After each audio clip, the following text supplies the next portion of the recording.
Ikinatuwa ng mga netizens ang paandar ni Kapuso Star Heart Evangelista matapos siyang namataang may bitbit na paso ng mga halaman habang naglalakad sa kalsada ng Paris, France. Caption nga ni Heart sa kanyang Instagram post, sabi niya moving in, errands, Fashion Week, and co. Mukhang abala nga si Mrs. Escudero sa kanyang errands para sa kanyang tinutuluyan sa naturang bansa.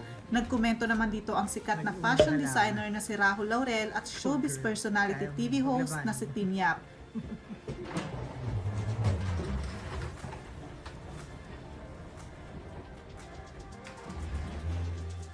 Say ng mga netizens, bakit daw pag si Heart ang may bitbit, sosyal at class pa rin tingnan? Nakakatuwa naman ang hirit ng ibang netizens.